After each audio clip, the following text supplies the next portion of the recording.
Gentlemen, each party will have 15 minutes to present oral argument. The appellant will proceed first and may reserve up to 5 minutes for rebuttal. If you wish to reserve any time for rebuttal, please let me know as I'm keeping time, and I'll let you know when you start approaching or encroaching on that. Please, Section Hogan, introduce yourself. Thank you, Your Honor. May it please the court, Mr. Chief, my name is Big Miller, and it's my pleasure to be representing Brett Toposky on the matters before the court here today. I would like to reserve 5 minutes for rebuttal. Yes. Brett Toposky is the father of a young child named Carter. Brett was never married to the mother of this child. Mr. Anthony Cicconetti filed a motion to adopt the child. Mr. Toposky did not consent to that, still does not consent to that. A hearing was held on this matter, and Wayne County Juvenile, Probate Court determined that Mr. Toposky's consent was not required because he had not had contact with this child for a period of 1 year. And we filed basically two assignments there regarding this, and they're basically interrelated, and probably would have been more properly to have delineated it as a challenge on due process grounds. And specifically, Mr. Toposky at the hearing on this case attempted at numerous times to elicit evidence that was outside of the 1 year statutory time for a determination of whether or not there had been contact or with this particular child. And the court at several points indicated we're not really here to discuss that. I cited several examples of that in my brief specifically, but this court had previously said in a case of the in-re-adoption of Locke that in examining whether the parent's failure was justified, that is, justified for having no contact, the court is not restricted to focusing only on events occurring during the statutory 1 year period. The court must also examine preceding events having any bearing on the parent's failure to communicate with the child. And what happened in this particular case, at trial counsel attempted to elicit testimony from Mr. Cicconetti, who was attempting to adopt this child. He was attempting to elicit testimony regarding Mr. Toposky's contact prior to the 1 year period of time.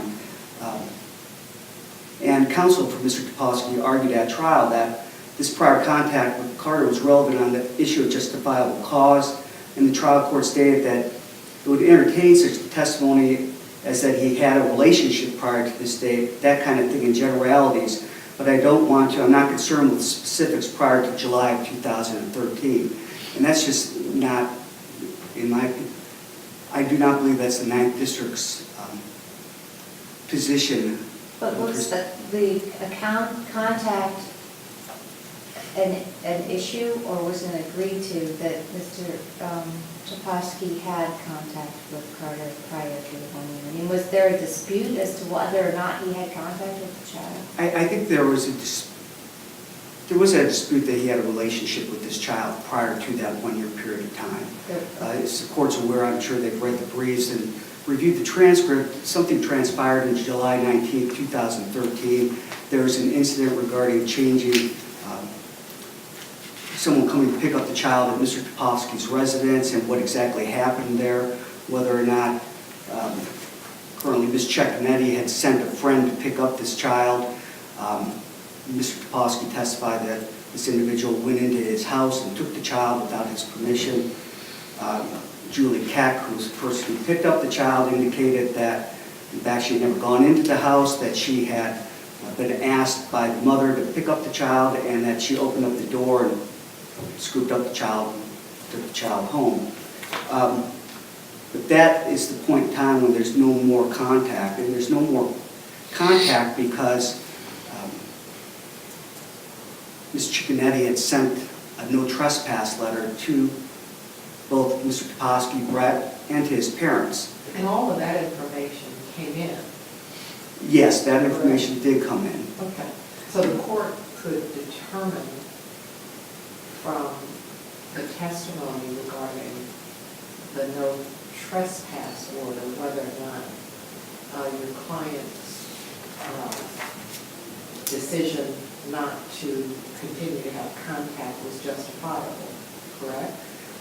Yes, Your Honor, but I don't think it was appropriate for the court to limit what testimony Mr. Topofsky was allowed to bring in regarding justifiable cause.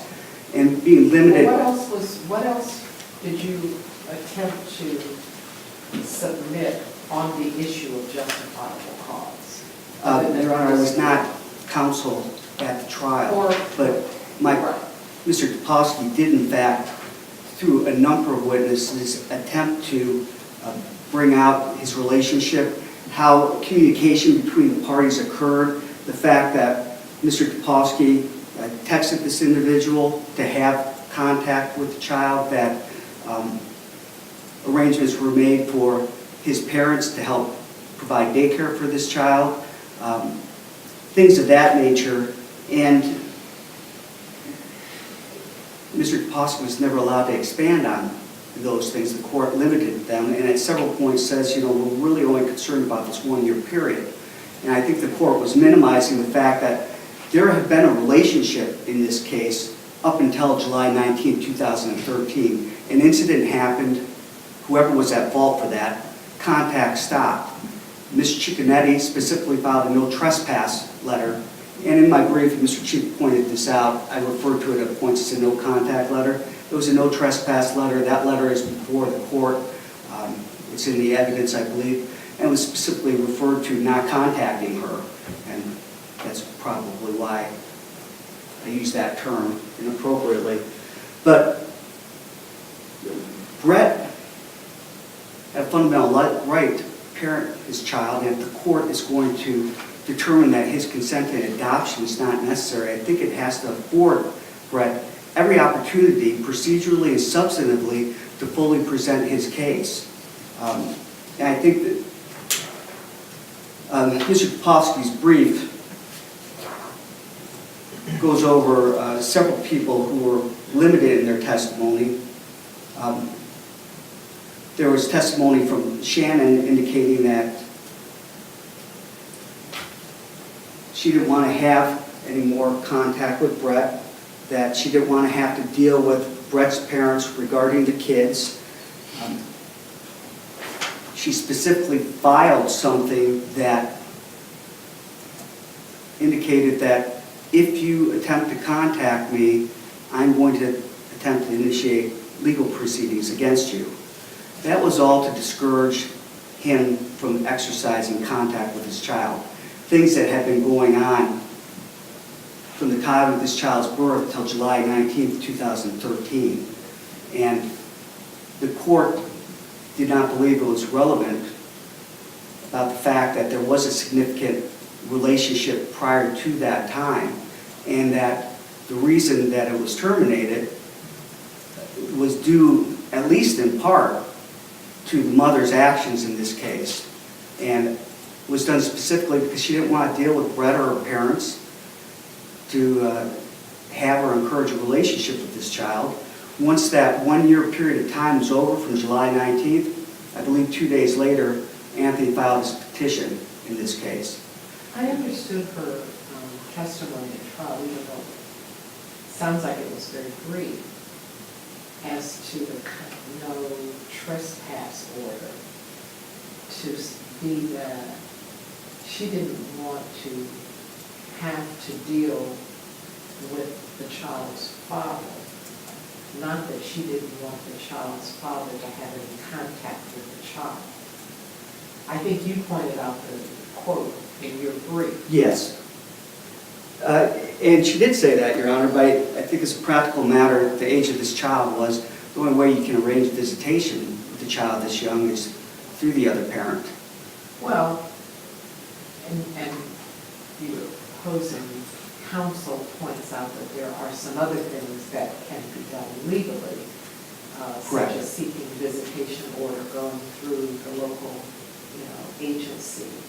And apparently that was not done, at least within that time period. Was not done in that time frame. It was filed after the petition Yes. was filed.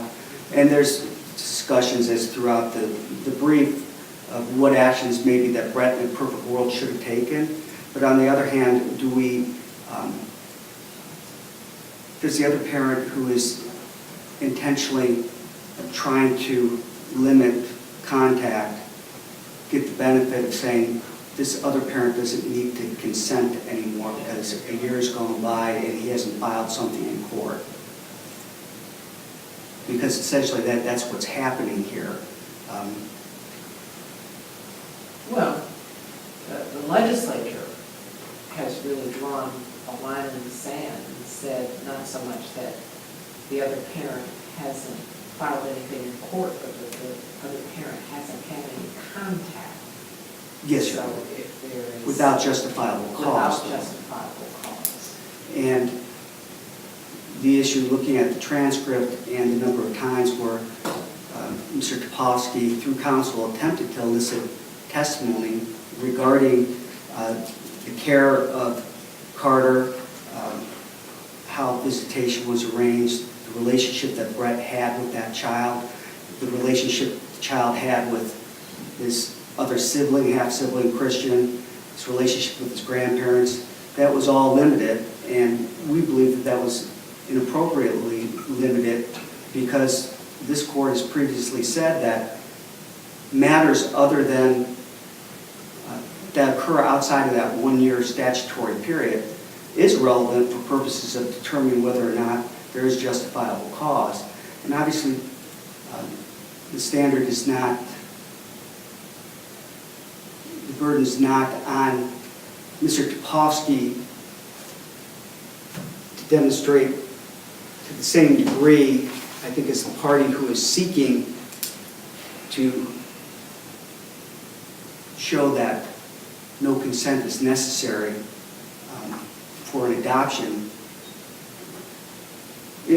Let me just stop you just for a moment because I was so enthralled in your argument that I allowed some time to elapse. But you are into your 5 minutes at this point. So feel free to keep talking if you wish to, but on the other hand, if you want to reserve time for it. I do wish to reserve time, Your Honor. In conclusion, we would say simply that we believe that Mr. Topofsky wasn't allowed to fully develop his case underneath, and we'd ask that the court reverse on that grounds. He has a due process right to have a full and complete hearing, and that was absent in this case. And the second assignment there deals with manifest weight of the evidence, which the court's well aware of the legal standard for that, and we believe that if the court had allowed Mr. Topofsky to enter into evidence everything that he wished to present, that the court would not have found that his consent was not necessary. Thank you, Your Honor. Thank you. Yes.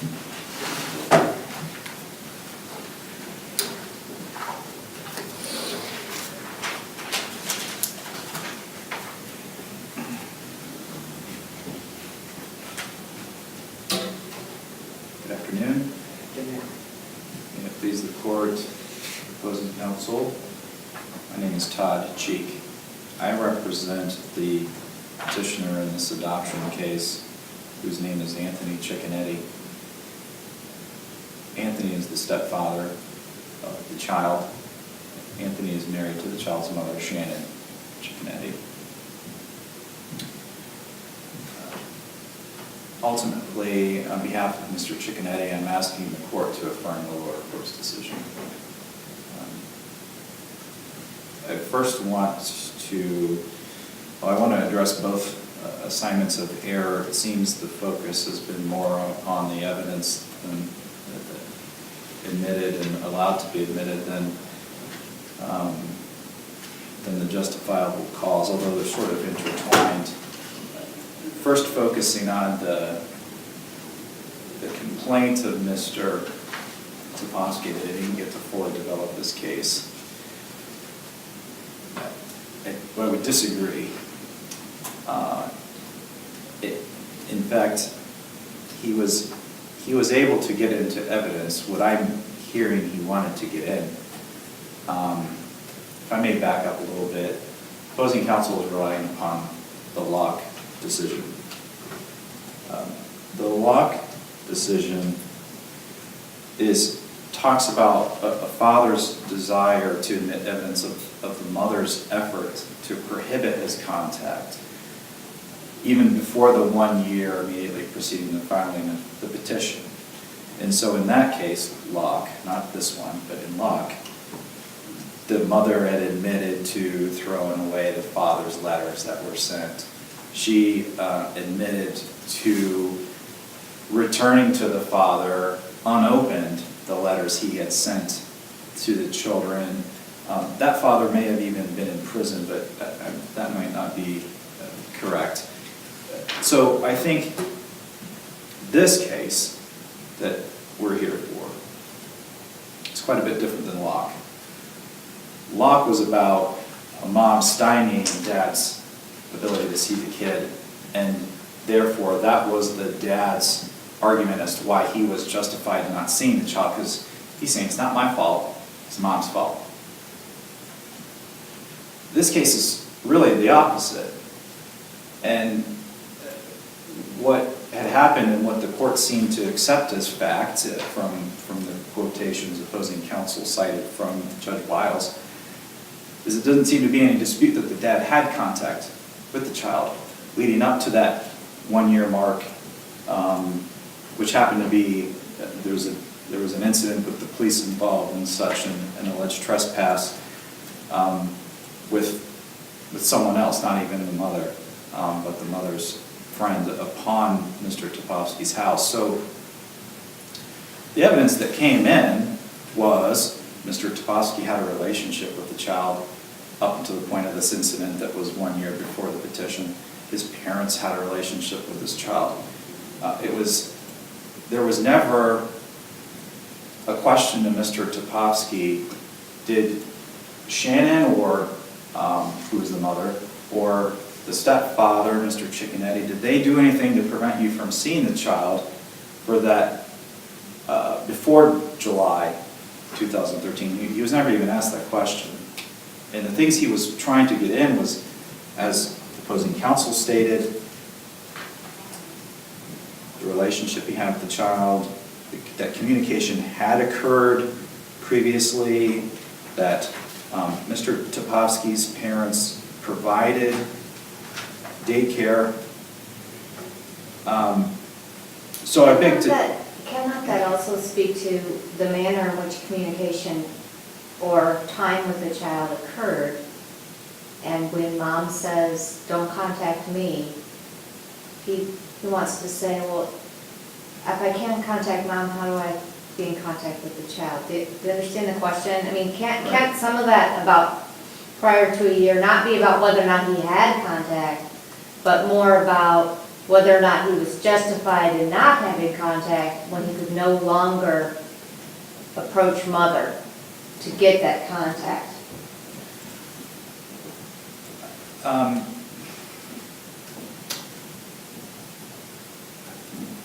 not sure if I understand your But, question. and we'll take a close look at the record to see what was attempted to be testified to, and whether or not that was something that was agreed to anyway, because there was no disagreement. He did have contact with the child up until a certain point. Right. But I think I'm getting the flavor of the argument is, it's not just about whether or not I had contact on such and such a day or in such and such a way. It's more about how I would go about facilitating being able to see this child. Because the letter says, don't contact me or I'm going to file criminal charges against you. Because her letter says that. And so he wants to say, is it justifiable that I did not have contact during that prior year? Okay, I understand what you're getting at, Your Honor, and my response is this. I think what happened, as far as I can recall from the testimony, is, and at least from the closing argument of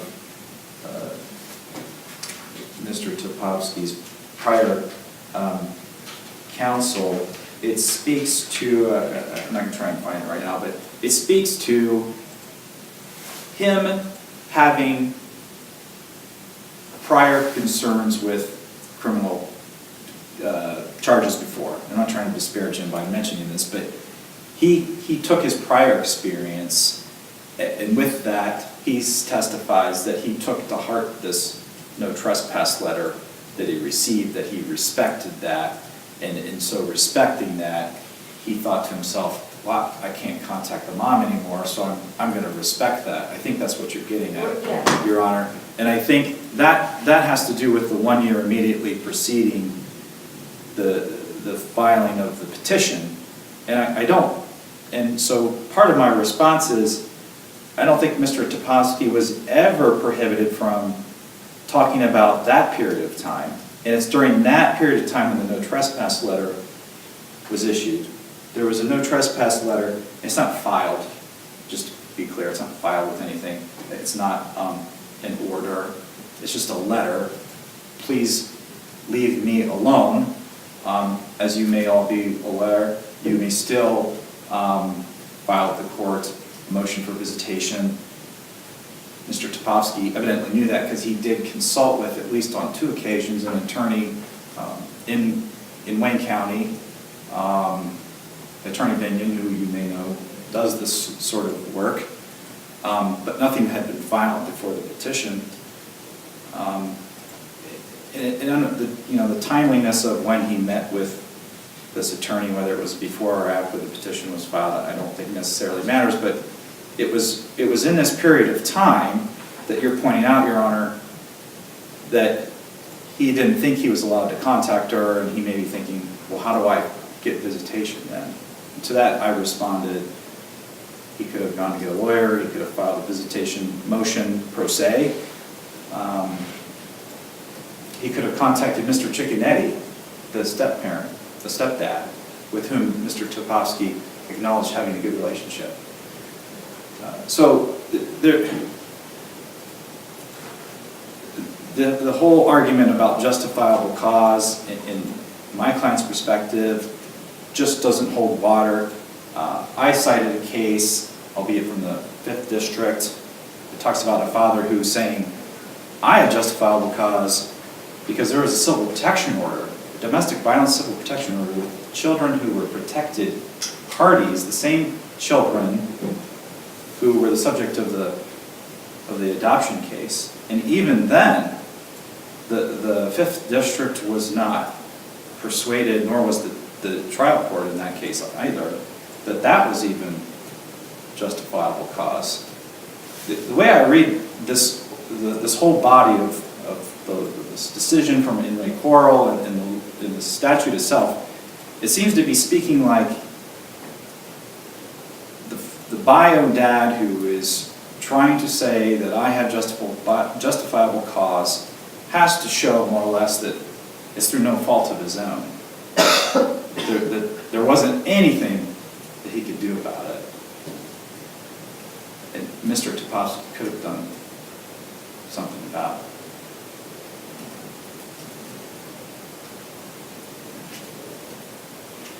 I did want to make the point, I think it goes back to what evidence Mr. Topolsky is saying he was not allowed to present. I still haven't heard anything like that, which is at issue in the Locke case the appellant cites, about mom trying to stymie his contact other than the no trespass letter she sent him. In other words, there was an incident right around the 1 year mark immediately preceding the petition being filed, which resulted in my client's wife sending a no trespass letter. And then the 1 year clock starts ticking and the petition is filed. It doesn't seem like it's that 1 year immediately preceding the petition that Mr. Topolsky is concerned about. It seems to be the years before that he wants this court and the trial court to know about how great of a relationship he had with his child. I've never heard him proffer anything in the trial about mom tried to stop him from visiting in some way other than the no trespass letter. And he got to say that. He got that in. So I think the court's heard the testimony. In my opinion, the testimony that he had a relationship with the child beforehand actually kind of works against him. You know, the evidence is not that my client was trying to stop him in the year beforehand. She was facilitating time with him, not only with him, but his parents. They were babysitting. So I think the argument that the appellant is making rather cuts against his own case that he was with justifiable cause for not having contact with the child. That's just my perspective. In closing, I would say that I think Mr. Topofsky was able to get into court those things that, and into evidence those things that he wanted to say about his relationship. That's evident in the transcript. I've cited particular pages where he was, for example, questioning the petitioner, Mr. Cicconetti, about the relationship he had with the children, the babysitting, the fact that his parents had babysat the child before that came in. I don't think he was really prevented from fully presenting his case, because the things that his attorney is saying today that he wanted to get in, I see them in the transcript. They may not be as fully developed as one may want about how many weekends and such, but I just don't see the prejudice, I guess is what I'm getting at. I don't see the prejudice to Mr. Topofsky. I think he has to show that, his inability to get this evidence and prejudice in some way. So I think the issue about being prohibited from fully presenting his case does not have merit, and that which segues right into the issue of justifiable cause, whether he had it or not. I think the trial court made the correct decision. And you are at your 1.5 minute mark. Thank you. And frankly, that was all I had to say today. I'd ask that on behalf of Mr. Cicconetti that the trial court's decision be affirmed. Thank you. Thank you. Mr. Miller, you have 3 minutes remaining. Thank you, Your Honor. May it please the court. Judge Hensel, I believe you were asking opposing counsel about contact outside the 1-year time period. Absolutely, that's what we were trying to develop, and there are a number of times, and you can see this, examples are cited in the brief at particular places in time in the transcript, where a trial counsel was in fact attempting to elicit testimony outside of that 1-year time period and was prohibited from doing so.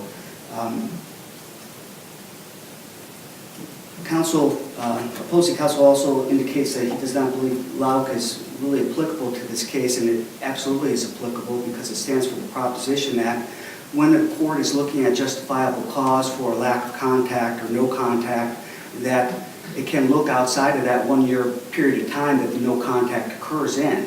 That is not obligated to just look at that 1-year period of time. And I believe if the court takes a look at the transcript as a whole, that's what it appeared that the trial court believed. They were really just supposed to be looking at that 1-year period of time, not considering anything outside of that time. But the part of the transcripts that you cited, and also I think the opposing counsel cited, seem to suggest that the trial court did recognize and permit some general testimony on things outside of it, but was rather focusing the parties on the issue that the statute speaks to, and that is primarily the 1 year.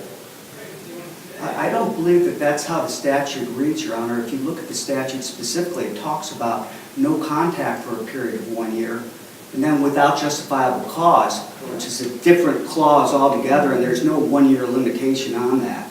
And I don't think it's a natural reading to read it in that fashion. And I think, unfortunately, in this case, the court did.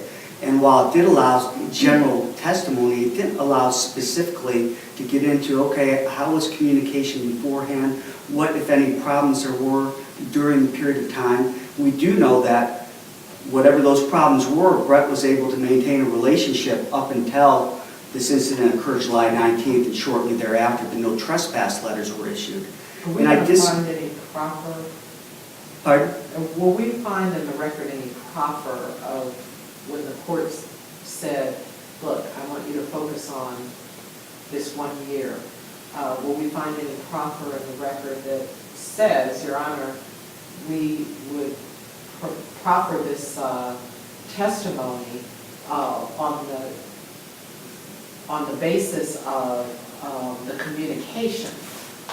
I don't know if the trial counsel ever used that language directly.